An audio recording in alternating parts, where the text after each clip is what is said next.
കോഴിക്കോട് കാവിലുംപാറയിൽ ഒരു മാസമായി ജനവാസ മേഖലയിൽ ഭീതി വിതച്ച കാട്ടാനയെ മയക്കുവെടി വെച്ച് പിടികൂടി.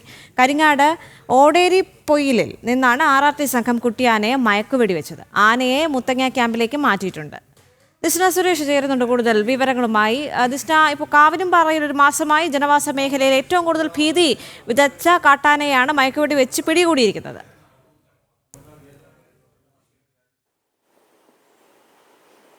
തീർച്ചയായും ദേവിക, ഒരു മാസമായി കാവിലുംപാറക്കാരുടെ ഉറക്കം കെടുത്തിയ കാട്ടാനയെയാണ് വെടിവെച്ചിരിക്കുന്നത്. മുത്തങ്ങ ക്യാമ്പിലേക്ക് മാറ്റി എന്നത് തന്നെയാണ് നിലവിൽ നമുക്ക് അറിയാൻ സാധിക്കുന്നത്. പിന്നീട് ആരോഗ്യനിലയൊക്കെ പരിശോധിച്ച ശേഷം എന്ത് ചെയ്യണം എന്ന കാര്യത്തിൽ തീരുമാനമുണ്ടാകുമെന്നാണ് വനംവകുപ്പ് അധികൃതർ ഇപ്പോൾ വ്യക്തമാക്കിയിരിക്കുന്നത്. നമുക്കറിയാം, കഴിഞ്ഞ ഒരു മാസമായി വലിയ രീതിയിൽ ഈ ആന, 2 വയസ്സുള്ള കുട്ടിയാന വലിയ രീതിയിൽ കൃഷികളൊക്കെ നശിപ്പിക്കുകയും 7 പേരെ ഉൾപ്പെടെ ആക്രമിക്കുകയും ചെയ്യുന്ന സംഭവം ഉണ്ടായി.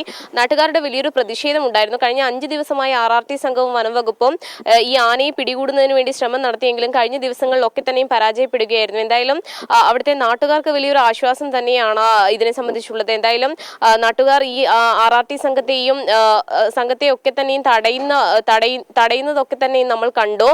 മാത്രമല്ല, ഈ കാട്ടാന ആക്രമണത്തിനെതിരെ വനംവകുപ്പ് യാതൊരു തരത്തിലുള്ള നടപടിയും എടുക്കുന്നില്ല എന്ന രീതിയിൽ പ്രതിഷേധം ഒക്കെ തന്നെയും സംഘടിപ്പിച്ചിരുന്നു. എന്തായാലും വലിയൊരു ആശ്വാസമാണ് കാവിലുംപാറക്കാർക്ക് ഉണ്ടായിട്ടുള്ളത്. എന്തായാലും കാട്ടാനയെ ഇപ്പോൾ മുത്തങ്ങ ക്യാമ്പിലേക്ക് മാറ്റിയിട്ടുണ്ട് എന്നൊരു വിവരം തന്നെയാണ് നിലവിൽ നമുക്ക് ലഭ്യമായിട്ടുള്ളത്. ദേവിക.